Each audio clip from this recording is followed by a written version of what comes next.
गिबियावनो बनगाव दख'रा दुलाराय बर' फरायसा आफादनिफ्राय नोंथांमोननि सोमोन्दै बयनिसिमबो गाहाम हामलायनाय जासिनाय थाबाय। जोङो बनगाव दख'रा दुलाराय बर' फरायसा आफाद एबसु लोरगि थियाटार ग्रुप आरो बनगाव दख'रा दुलाराय बर' हारिमु आफाद मोनथाम आफादजों जोङो जथायै थांनाय 1 एप्रिलनिफ्राय जागायनानै दिनै 10 एप्रिलसिम जोङो हारिमु मावबादा खुंफुंनाय जादोंमोन।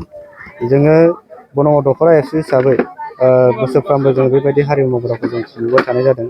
देग्लायहाय जोङो हारिमु मावबादायाव मोसानायजों लोगोसे खाम दामनाय, सिफुं सुनाय आरो सेरजा हुनाय बे आयदाखौ जोङो लाफानानै खुंफुंबाय थानाय जादों।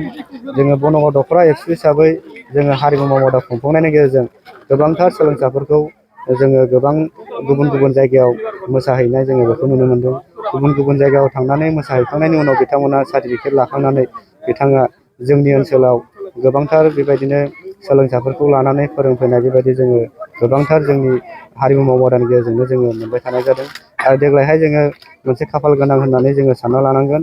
जोङो सिगां फार्स्ट जोङो जेब्ला हारिमु मावबादा खुंजेनदोंमोन बै समाव जोंनि हारिमु मावबादायाव जे बाहागो लानाय जे जोंनि दख'रा आफादनि जे आथिखालनि हारिमु नेहाथारि मानगोनां खुलुमगिरि मसाहारि बिथाङा दाखालि थांनाय दुलाराय बर' फरायसा आफादनि 52थि जे बोसोरसालिया जथुम्मानि जे बोसोरसालिया जथुम्माजों जे सोमोन्दो लाखिनानै खुंफुंनाय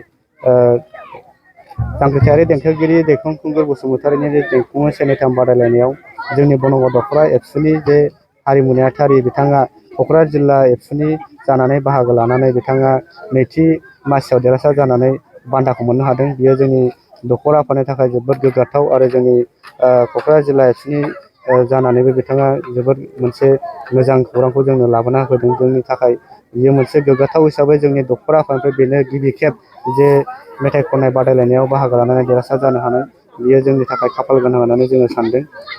दा जोङो हारिमु मावबादाखौ जोङो खुङै खुंनानै जोङो गोबांथार सोलोंसाफोरखौ बेबायदिनो खाम दामनायावबो जोङो गोबां बेबायदि रोंखा राखा खालामनो हादों आरो मोसाखावरि जायफोर बिनानावफोर बिथांमोनाबो गोबां जायगायाव मोसानानै आरो जोंनि ओनसोलाव गोबांथार माखासे जे सोलोंसाफोरखौ लानानै गेजेरजों बिथांमोना गोबां जायगायाव थांनानै बाहागो लाहैबाय, बेखौ जोङो नुनो मोनबाय थादों।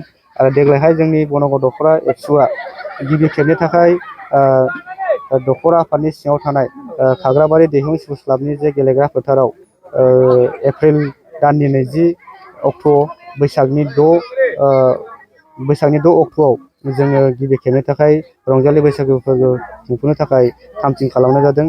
बेयाव जोङो जोंनि ओनसोलनि मेलेमजिबि आरो रायजो राजा बिथांमोनखौ लानानै जोङो बे जे बैसागु फोरबो बेखौ जोङो खुंफुंनो थाखाय आखायाव लादों। जोङो मेलेमजिबि आरो जोंनि गेदेरफोरखौ जोङो मान बावनाय बे मोनसे हाबाफारि लाफानायनि गेजेरजों जोङो बाहाय मोसानाय हाबाफारि आरो गोबांथार जोङो माखासे दामग्राफोरखौ लेंहरनायनि गेजेरजों बेहाय जोङो हाबाफारिखौ खुंफुंनो थाखाय आखायाव लानाय जादों।